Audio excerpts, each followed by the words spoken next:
사랑하는 성도 여러분 반갑습니다. 말씀으로 시작하는 목요일 아침입니다. 오늘 말씀은 세상을 사랑하는 것과 형제간의 비방의 문제를 다루고 있습니다. 참된 경건은 세상에 물들지 않는 것이라고 1장 27절에서 말씀했죠. 신자와 교회의 문제는 우리가 하나님 나라에 속해 있지만 아직 죄된 세상 속에서 살고 있다는 성도의 이중적인 정체성과 관련되어 있습니다. 성도는 분명히 새 언약에 속한 새 사람입니다.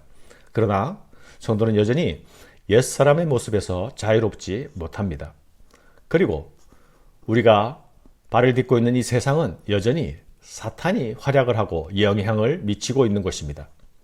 우리가 이 땅에서 성도됨을 잃지 않고 참된 경건의 모습을 가지며 하나님 사랑, 이웃 사랑을 실천하기 위해서는 긴장을 유지해야 할 필요가 여기에 있는 것입니다. 오늘 첫 번째 말씀은 세상의 욕심을 가지고 신자 간에 다투지 말라는 말씀입니다. 너희 중에 다툼이 어디로부터 나느냐? 너희 지체 중에서 싸우는 정욕으로부터 나는 것이 아니냐? 여기서 싸움이란 말은 큰 규모의 전쟁을 의미하고 다툼이란 말은 소규모 전투를 이야기하는 말입니다. 또 싸우는 정욕이라는 말에서 싸우는이라는 말은 군사가 전쟁을 치룬다는 데 사용하는 말입니다. 모든 단어들이 전쟁 상황을 전제한 말들이 사용되고 있습니다. 이것은 교회의 상황, 교회 안에서 일어나는 일을 표현할 때에 전혀 어울리지 않는 표현들이죠. 그런데 왜 이런 표현들을 사용하고 있는 것입니까?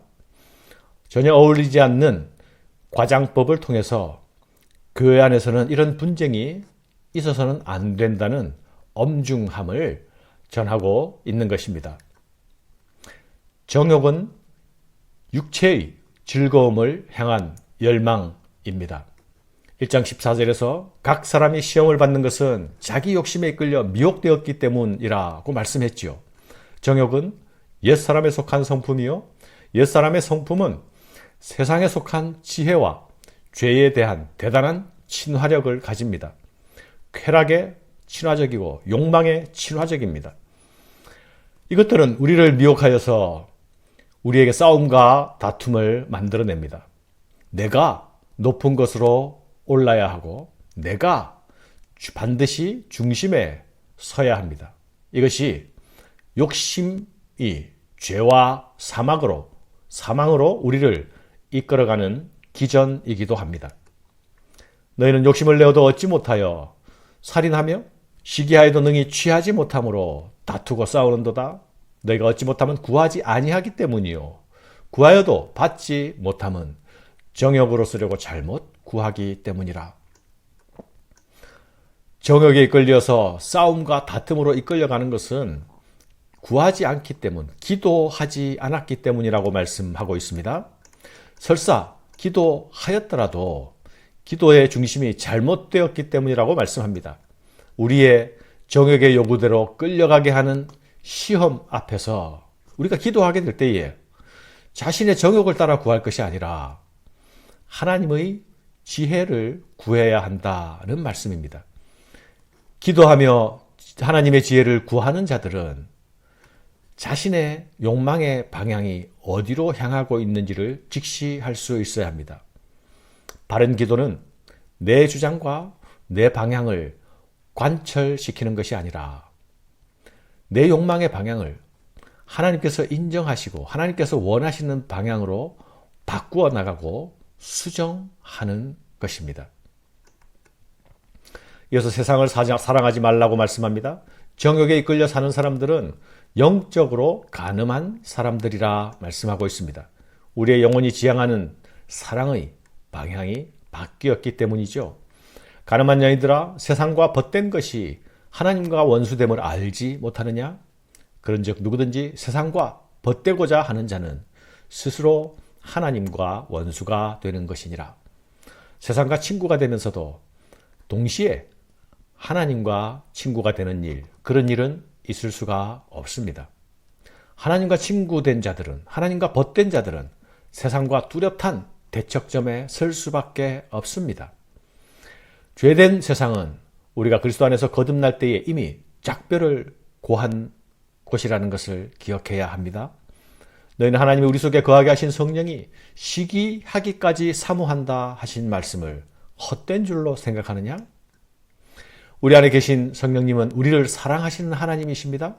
이 하나님께서 우리를 시기하실 만큼 사랑하신다라는 사실을 기억해야 합니다. 하나님의 사랑하심 앞에서 잠잠히 서서 내 사랑의 방향이 어디를 향하고 있는지 점검하고 확인해야 합니다. 만일 방향이 바뀐 것을 확인했다면 멈추고 돌아서야 합니다. 궤도의 수정이 있어야 합니다. 그리하지 않는 것은 하나님 앞에서 교만한 것이라 말씀합니다. 하나님의 뜻보다 내 뜻을 더 소중하게 여기고 내 뜻을 더 높이고 있기 때문이지요.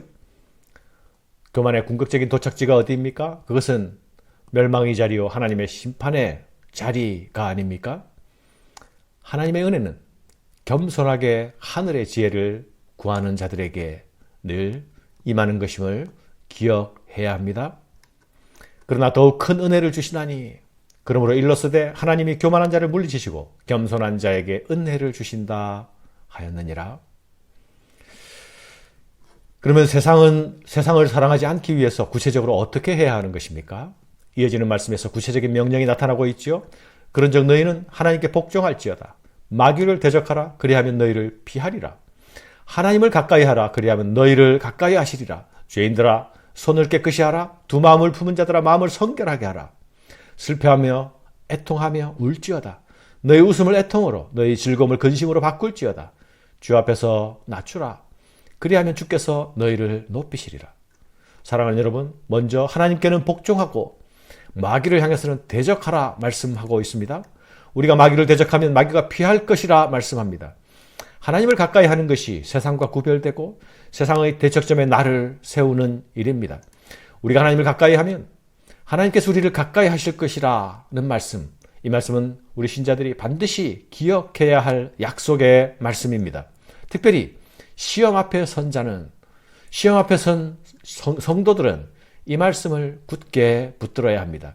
세상과 마귀는 힘이 센 것 같이 보입니다. 그러나 하나님께 순종하고 하나님을 사랑하는 자들을 결코 세상과 마귀가 범할 수 없습니다. 하나님을 기뻐하는 자들에게 마귀는 종이 호랑이일 뿐입니다. 슬퍼하고 애통하고 울라 하십니다. 근심하라 하십니다. 죄의 진화적인 나의 정욕에 대하여서 슬퍼하고 애통해야 합니다. 세상과 거리두기를 하지 못하는 나 자신에 대해서 근심해야 합니다. 죄된 세상이 기뻐하고 즐거워하는 일들에 대하여서 슬퍼하고 애통해야 합니다. 이것이 하나님 앞에서 나 자신을 낮추는 모습입니다. 십자가의 길을 선택하고 예수님의 길을 따라가기로 하는 자들, 그들이 자신을 낮추는 자들이요 겸손한 자들인 것입니다. 하나님께서 바로 그런 자들을 높이 드실 것입니다. 마지막으로 형제를 비방하지 말라 말씀합니다. 형제들아 서로 비방하지 말라. 형제를 비방하는 자나 형제를 판단하는 자는 곧 율법을 비방하고 율법을 판단하는 것이라. 네가 만일 율법을 판단하면 율법의 준행자가 아니요 재판관이로다. 입법자와 재판관은 오직 한 분이시니 능히 구원하기도 하시며 멸하기도 하시느니라. 너는 누구이기에 이웃을 판단하느냐? 형제를 자신의 기준으로 판단하는 것은 악한 것이라 말씀합니다.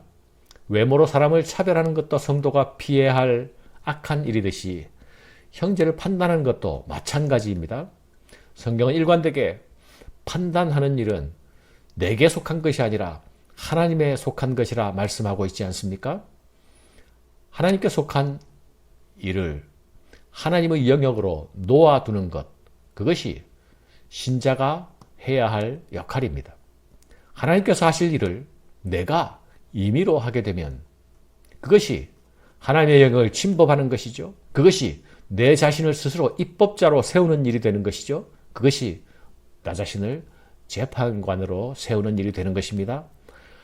이것은 내가 내 자신을 높이고 내 자신을 중심에 두는 정욕에 이끌릴 때에 일어나게 되는 일들입니다. 사랑하는 여러분, 내가 높일 분은 오직 하나님 한 분이심을 기억합시다. 내 중심에 계실 분도 내가 아니라 하나님 한 분이심을 기억해야 합니다. 하나님 중심의 자리, 하나님 최고의 자리, 하나님의 사랑의 자리에 세상이 비집고 들어올 틈이 없습니다. 우리가 그 자리에 바로 서게 될 때에 하나님은 우리를 기뻐하실 것입니다. 우리를 높이실 것입니다. 감사합니다.